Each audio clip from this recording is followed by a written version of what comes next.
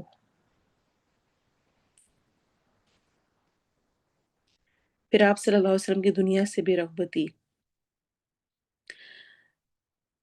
جو last time ہم نے سارا کچھ پڑھا تھا اس میں سے کوئی ایک چیز جو کہ آپ کو پورا ویک یاد رہی اور آپ نے اس پر عمل کی کوشش کی، بتائیں گے، اس کے بعد میں آگے بڑھوں گی۔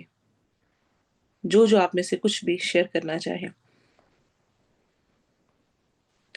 جو کچھ آپ نے پڑھا تھا۔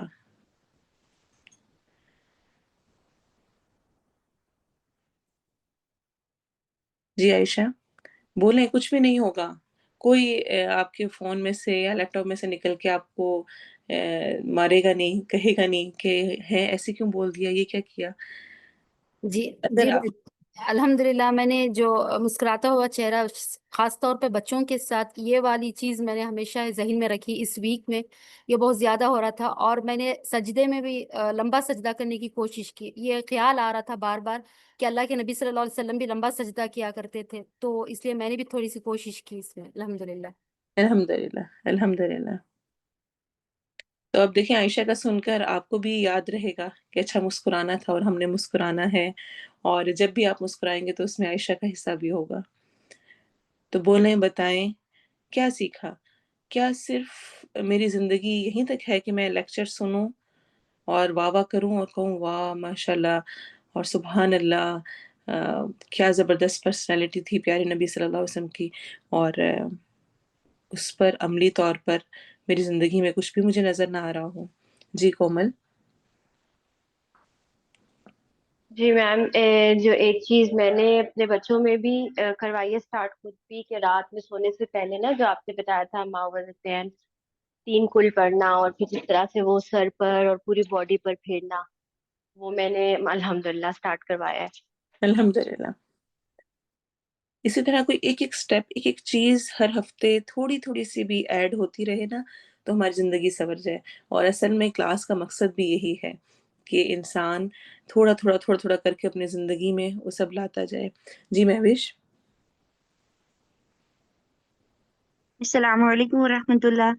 جی باجی، میں نے کوشش کی ہے کہ اپنی جو سپیڈ ہے نا بولنے کی، اس میں تھوڑا سا ٹھہراؤ لاؤں، کیونکہ آپ صلی اللہ علیہ وسلم نے جس طرح آپ نے بتایا کہ وہ ان کے الفاظ ایون کے کاؤنٹ لوگ کر لیتے تھے، تو میری سپیڈ بہت تیز تھی، تو اب میں کوشش کر رہی ہوں اپنی سپیڈ کو نا ماڈریٹ کروں، اور انشاءاللہ تعالیٰ نبی صلی اللہ علیہ وسلم کی سنت کو اپناؤں گی۔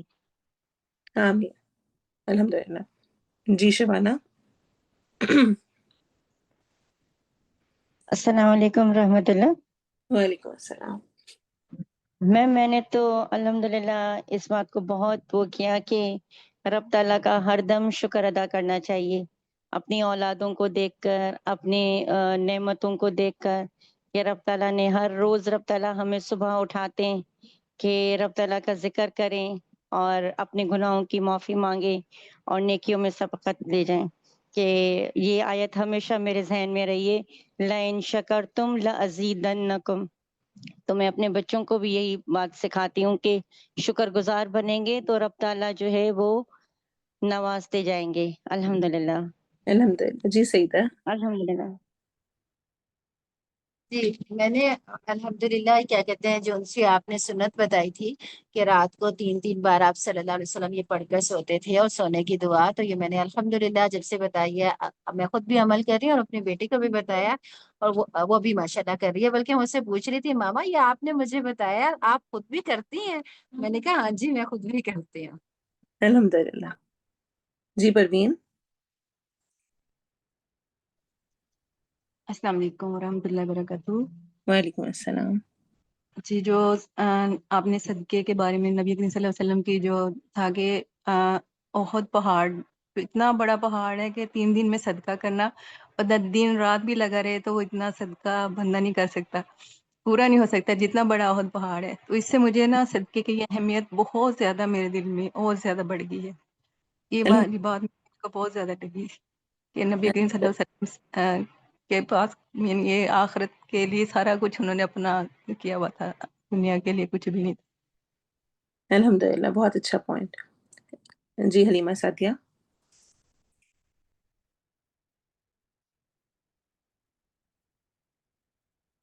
جی حلیمہ سعدیہ آپ بولیں گی؟ اچھا چلیں الحمدللہ. اچھا لگا کہ آپ سب نے کچھ نہ کچھ عمل کی کوشش کی. کچھ نے میسیج میں لکھا بھی ہے، اور اسپیشلی رات کو بچوں کو کے ساتھ رات کو سونے کا عمل اور مسکراہٹ اور یہ چھوٹی چھوٹی چیزیں ہی بہت بڑی تبدیلی لے کر آتی ہیں. آپ صلی اللہ علیہ وسلم کی دنیا سے بے رغبتی، میرے ذہن میں تو سارے ہفتے میں اسپیشلی جو آپ صلی اللہ علیہ وسلم کی دنیا سے بے رغبتی سے متعلق جو الفاظ تھے نا، کہ میرا دنیا سے کیا لینا دینا، مجھے دنیا سے کیا لینا دینا. یہ اتنا اہم کی سینٹینس تھا نا میرے لیے کہ دنیا کا جب بھی کوئی سوچ ہے کوئی چیز آئے تو مجھے دنیا سے کیا لینا دینا. دنیا میرے لیے کیا ہے؟ صرف ایک مسافر کی مانند کچھ دیر رکے اور چل پڑے، اور جتنی میں اپنے ذریعے سے خیر چھوڑ سکوں اور بھلائی کر سکوں اس کو کر گزروں، اور اس دنیا میں رہتے ہوئے اپنی آخرت کو سنوار جاؤں. آپ صلی اللہ علیہ وسلم کی دنیا سے بے رغبتی کے ساتھ ہی آپ کی بھوک اور خوراک کا بھی ذکر کرنا ضروری ہے، جو کہ ہمارے لیے آئی اوپننگ چیز ہے، جس کو شاید کبھی ہم فیل بھی نہیں کرتے ہیں. ہماری زندگی کا مقصد کھانا پینا ہی رہ چکا ہے. صبح اٹھتے ہیں تو پہلی فکر ہوتی ہے کیا کھانا ہے، کیا پکانا ہے، اور پھر اس کے بعد وہ ریسیپیز چلتی ہیں. پھر اب ایک اور فتنہ یہ آ گیا ہے کہ چونکہ اب ہم کیلری کانشیس ہو گئے ہیں تو بے شمار چیزیں ہونی چاہیے پلیٹ میں، اور ہر طرح کی ہونی چاہیے، اور پھر ہر طرح کے لوازمات ہوں، پھر ہر 2 گھنٹے بعد کچھ لیا جائے، پھر پورے جو شیئر کیے جاتے ہیں ڈائٹ پلانز، ان میں اتنی دیر بعد یہ لینا ہے، اتنی دیر بعد یہ کرنا ہے، اور اس میں ورائٹی آف فوڈ ہے اور بہت سارا کچھ ہے. اور ویسے بھی ہم صبح اٹھے ناشتہ کیا، پھر دوپہر کے کھانے کا سوچا، پھر دوپہر شام میں کچھ چائے پی، کچھ اس کے ساتھ سنیکس ہونے چاہیے، پھر رات کا کھانا، پھر کہیں باہر نکلے تو کھانا، کوئی گھر میں آیا تو کھانا. اور ہماری زندگی صرف اور صرف کھانے پینے، اور پھر ایک چیز پر ہی نہیں، کچھ چیزوں پر ہی نہیں، بلکہ واٹس نیکسٹ، نئی ریسیپی کیا آئی ہے، نئی کیا چیزیں آئی ہیں، ان کو ٹرائی کرنا ہے، ان پہ ٹائم لگانا ہے. نت نئے پہلے ٹائم لگا کر ریلز دیکھنی ہے اور ویڈیوز دیکھنی ہے، اور کچھ نیا آئے گا پھر اس کو لینے کے لیے بازار جانا ہے، اور وہ اسٹور سے وہ چیزیں آئیں گی، پھر اس کے بعد ان کو بنانا ہے، ٹرائی کرنا ہے، پھر اس کو پریزنٹ کرنا ہے، پھر اس پہ تعریفیں وصول کرنے کی کوشش کرنا ہے. یعنی بہت لمبی لسٹ ہے. اور ہماری مصروفیات، اسپیشلی ہم خواتین کی مصروفیات، بہت بڑا حصہ ہمارا کھانے پینے پلانے میں لگ جاتا ہے. آپ صلی اللہ علیہ وسلم نے کھانا کھلانے کو جنت میں لے جانے والی سنت قرار دیا، جنت میں لے جانے والا عمل قرار دیا ہے. کھانا کھلانا، اور جو یہ ذمہ داری مجھے دی گئی ہے ایک گھر کی نگران ہونے کے ناطے، وہ بہت خوبصورت ذمہ داری ہے، اور اس پر واقعتاً میرے لیے اجر ہے. لیکن کوئی بھی چیز اپنی لیمٹس کو کراس کرتی ہے تو پھر وہ اپنا اصل مقصد کھو دیتی ہے. ہم کوشش کرتے ہیں کہ ہم بچوں کو نت نئی چیزیں بنا کر کھلائیں، ہم اس کے لیے ٹائم لگاتے ہیں، لیکن جو بچوں کی تربیت اور بچوں کے ساتھ بیٹھنا اور جو ان کو سکھانا ہے وہ کہیں اور رہ جاتا ہے. ہم سمجھتے ہیں ہم نے اچھا مہنگا کھانا بنا کے یا کھلا کر ان کا حق ادا کر دیا، اور پھر اس کے بعد ہم کہتے ہیں میرے پاس آنا، میں بہت تھکی ہوئی ہوں، مجھے ریسٹ کرنے دو. کھلا پلا دیا نا تمہیں، سب کچھ کر دیا نا بس. حالانکہ اس سے زیادہ میری مسکراہٹ، میرا وقت، وہ بچوں کو چاہیے، چاہے کھلائیں نارمل ہی. اور انشاءاللہ آج ہم آگے ایک اور بھی آپ صلی اللہ علیہ وسلم کی روایت پڑھیں گے جس میں آپ نے فرمایا کہ ناز و نخرے سے بچو، ناز و نعمتوں میں رہنا. اور اس میں پھر کیا ہوتا ہے، جب ورائٹی آف فوڈ ہوتی ہے پھر چوائسیز ہو جاتی ہیں یہ کھانا ہے یہ نہیں کھانا، اور پھر ہر گھر کے ہر فرد کی ڈیفرنٹ ہوتی ہے چوائس، یہ چاہیے یہ نہیں چاہیے، یہ ہونا چاہیے. تو کیا کیا جائے، اس پر ہمیں غور کرنے کی ضرورت ہے۔ کچھ رولز ہونے چاہیے۔ ابھی ایک کھانا ہے تو یہی کھانے کو ملے گا، ٹھہر کر کھانا ہے تو بھی یہی ملے گا، کچھ اور چینج نہیں ہوگا۔ صبح نہیں بچے نے کھایا تو دوپہر کو بھی پھر یہی ملے گا۔ اور کچھ چیزوں میں ایسے کر کے بچوں کی ٹریننگ کرنا انتہائی درجے ضروری ہے۔ ہمیں بس یہ ہوتا ہے کسی طرح بچوں کے اندر چلا جائے، اور اس کے لیے پھر ہم اللہ بلا اور جو کچھ آتا ہے وہ برحل دیتے ہیں۔ تو یہ لمبا ٹاپک ہے، خیر اس پہ ہم زیادہ تفصیلی کیا بات کریں۔ پچھلا یہ سارا بیک گراؤنڈ میرا دینے کا مقصد یہ تھا کہ ایک طرف ہم اپنی روٹین اور اپنی زندگی کو دیکھیں، اور دوسری طرف آپ صلی اللہ علیہ وسلم کی زندگی کے بارے میں پڑھتے ہوئے انسان شرمندہ ہو جاتا ہے۔ حضرت عائشہ صدیقہ رضی اللہ عنہا سے روایت ہے، فرماتی ہیں کہ ہم آل محمد صلی اللہ علیہ وسلم پر ایسا وقت بھی گزرا کہ ہم چولہے میں آگ نہ جلاتے، کوئی کوکنگ سرے سے ہوتی نہیں تھی، بس ہمارا گزارا کھجوروں اور پانی پر ہوتا۔ البتہ ہمارے قریب انصاریوں کے گھر تھے، وہ رسول صلی اللہ علیہ وسلم کو اپنی بکریوں کا کبھی کبھار دودھ بھیج دیا کرتے تھے۔ دودھ آپ صلی اللہ علیہ وسلم پیتے اور ہمیں بھی پلاتے۔ صحیح بخاری اور مسلم کی روایت ہے۔ حضرت انس سے روایت ہے، فرماتے ہیں مجھے معلوم نہیں کہ رسول صلی اللہ علیہ وسلم نے کبھی باریک روٹی اور بھنی ہوئی بکری بچشم خود دیکھی ہو، یعنی اپنی آنکھوں سے خود پوری بھنی ہوئی بکری اور باریک روٹی وہ دیکھی ہو۔ صحیح بخاری کی روایت ہے۔ عمر بن خطاب رضی اللہ عنہ فرماتے ہیں کہ میں نے ایک دفعہ آپ صلی اللہ علیہ وسلم کو بھوک کی وجہ سے پیچ و تاب کھاتے ہوئے دیکھا، یعنی بے چین دیکھا۔ آپ کے پاس معمولی قسم کی کھجور بھی نہ تھی جس سے آپ اپنا پیٹ بھر لیتے۔ آپ صلی اللہ علیہ وسلم اور آپ کے اہل خانہ پے در پے راتیں بھوکے گزارتے، اور ان کی زیادہ تر روٹی جو کی ہوتی تھی۔ مسند امام احمد کی روایت ہے۔ حضرت عائشہ صدیقہ سے روایت ہے، فرماتی ہیں کہ آل محمد صلی اللہ علیہ وسلم جب سے مدینہ منورہ آئے، انہیں کبھی ایسا نہیں ہوا کہ لگاتار کانٹینیوس 3 دن گندم کی روٹی کھائی ہو، کانٹینیوس 3 days، یہاں تک کہ آپ صلی اللہ علیہ وسلم کی وفات ہو گئی۔ صحیح بخاری اور مسلم کی روایت ہے۔ گھر میں کھانے کا سامان میرے کتنا ہے، جب میں کہتی ہوں نا گھر میں کچھ بھی نہیں ہے پکانے کے لیے، تب بھی میری الماریوں میں بے شمار دالیں اور میرے فریزر میں بہت سارا کچھ کھانے والا پڑا ہوتا ہے، بہت سارا کچھ ہوتا ہے۔ تب بھی جب ہم یہ کہہ رہے ہوتے ہیں نا کہ نہیں ہے پاس، ہماری کیفیت یہ ہے تب بھی ہمارے پاس بہت سارا کچھ ہوتا ہے۔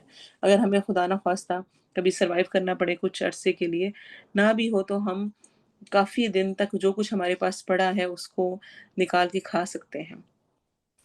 اپنی زندگی کا بھروسہ اور اس پر اعتماد اور اس کے لیے وقت، اور اوپر سے بڑے بڑے پیک کھانے کے وہ ہمیں سستے پڑتے ہیں، تو ہم وہ بڑا سارا لے آتے ہیں، اور اس میں سے پھر آدھا ویسٹ ہوتا ہے، آدھا استعمال ہوتا ہے۔ ایک دفعہ ایک چیز بنائی اور وہ پسند نہیں آیا، وہ میٹیریل ویسے ہی پڑا ہوا ضائع ہو گیا، کسی اور کے منہ میں بھی نہیں گیا اور میں نے بھی استعمال نہیں کیا۔ تو میں کہاں کھڑی ہوں؟ میرے پاس جو نعمتیں ہیں ان میں کوئی حرج نہیں، الحمدللہ اللہ کی دی ہوئی ہیں، لیکن حدیث سے کہتی ہے الطاعم الشاکر کالصائم الصابر، کھانے پر شکر ادا کرنے والا صابر روزے دار کی طرح ہے۔ مجھے جو کچھ ملا، کیا ہر لمحے میرا شکر ہے؟ کیا ہر ایک نعمت کو کھاتے اور پیتے ہوئے مجھے رب تعالیٰ کی یاد آتی ہے؟ اور کیا جو مال مجھے ملا ہوا ہے اور جو کچھ میں کھا رہی ہوں اس میں کیا کسی اور کو میں شریک کر رہی ہوں جس کے پاس نہیں ہے؟ جو کوئی ضرورت مند ہے، جو لو انکم ہے، جس کے پاس نہیں ہے، کیا میں اپنے ساتھ کسی اور کو بھی شامل کرتی ہوں؟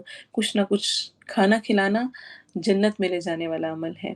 آپ صلی اللہ علیہ وسلم نے اسپیشل اس کا ذکر کیا ہے، اور ایک بہت خوبصورت واقعہ ہے، میں اس واقعے کو ویسے ہی آپ کو سنانا چاہوں گی۔